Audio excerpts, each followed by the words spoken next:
You are 12 years old in a rural Ming Dynasty village in 1570. Your home is a small, poor hut with dirt floors and a thatched roof.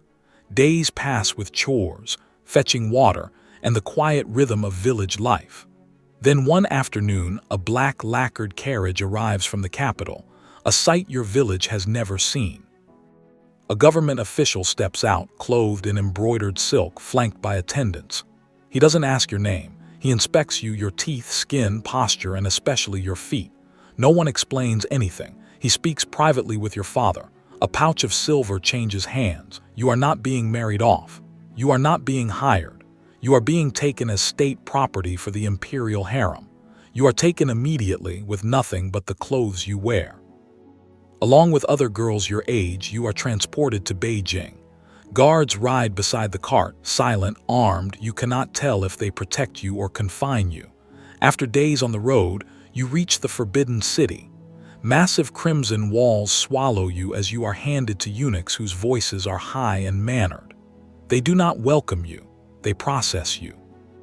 In a hall, all the girls are stripped and examined. Foot size, symmetry, skin, posture, everything is judged. A girl with a birthmark is removed. Another with a slight squint disappears. You remain. Your unbound feet are noted as a sign of potential, so they are bound immediately. The bones crack under the wrapping. Pain becomes a constant part of life. Your new home is not one room, but a system of courtyards and corridors where junior concubines in training live. You learn court rules. How to kneel, bow, pour tea, speak softly. You learn embroidery, calligraphy, posture, music, not as education, but as transformation. You must become someone worthy of being summoned by the emperor, though that day may never come. Each dawn you clean your quarters and serve higher-ranking women.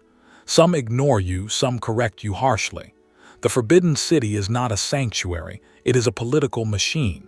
Silence is safety. Obedience is survival. Rumors circulate of women who vanished, dismissed, imprisoned, or executed. No names are spoken. You sleep on straw mats with other trainees. You are rarely alone. Everything is controlled and recorded. Officials say this life is an honor, but the older women's expressions tell another truth. Months pass. New girls arrive. You are no longer the newest. You learn that the hierarchy is fragile and power shifts like wind. Childhood ends at the palace gates. You become something else, an asset in a vast, quiet competition. After a year at age 13, you know every corridor. You are still low-ranked, serving higher concubines. One mistake, a glance too high, a gesture too slow, can end your future. A girl who whispered back was taken away and never returned. A girl who spilled soup was beaten. The emperor is a distant myth. Everything revolves around the chance of him noticing you. Promotions depend on perception, not merit.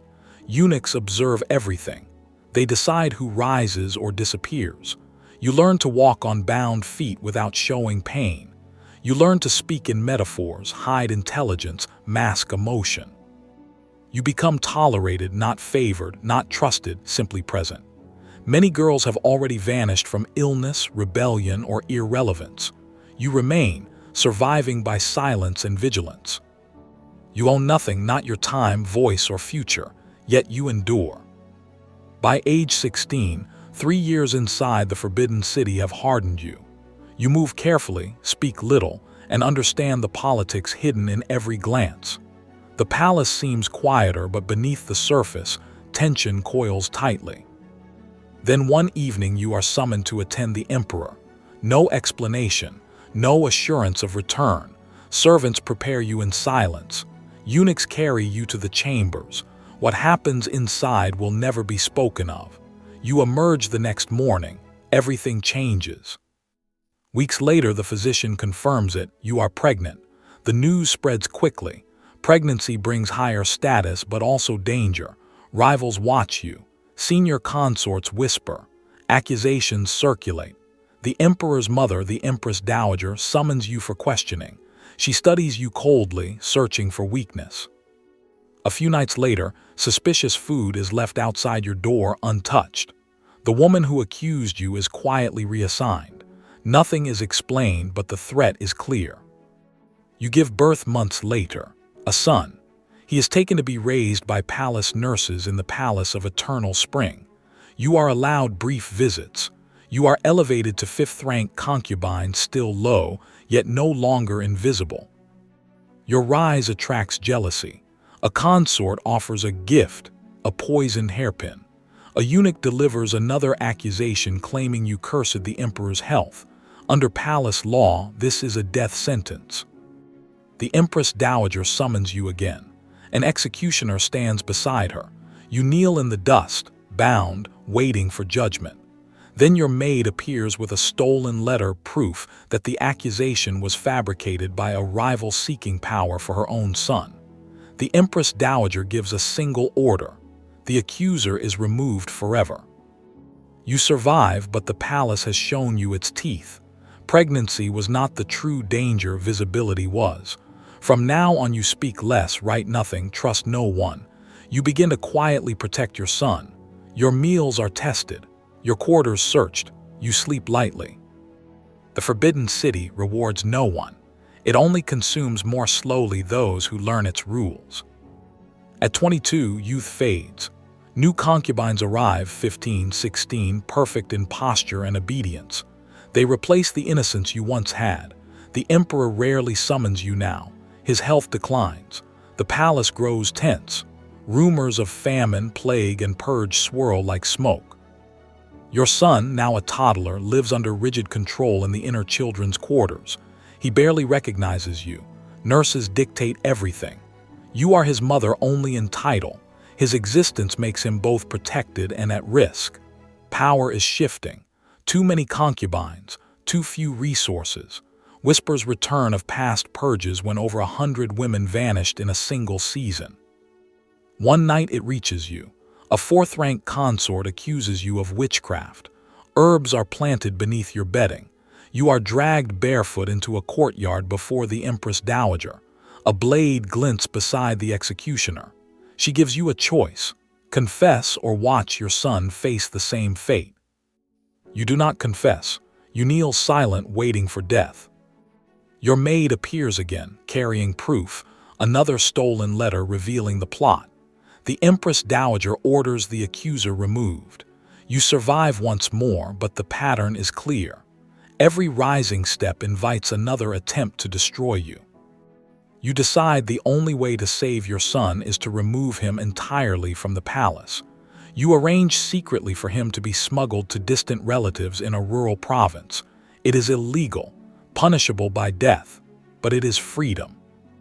You see him once more. You hold him silent, your heart breaking in the dim corridor. Then he is carried away. You return alone to your quarters. Years pass. You cough blood now. Your bound feet are infected. Physicians never come. The emperor's health worsens, and so the women without usefulness fade unnoticed. The silk robes you wear have thinned. The girls you train bow politely but look past you. You are 25 years old.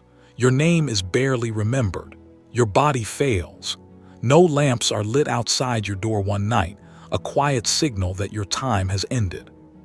Your final thoughts are not of the emperor, nor the palace, but of the little boy walking somewhere far beyond the walls. A boy with unbound feet. A boy with a future. Your last breath vanishes without record or ceremony. The palace continues its routines. New girls practicing bows, silk rustling, secrets whispered.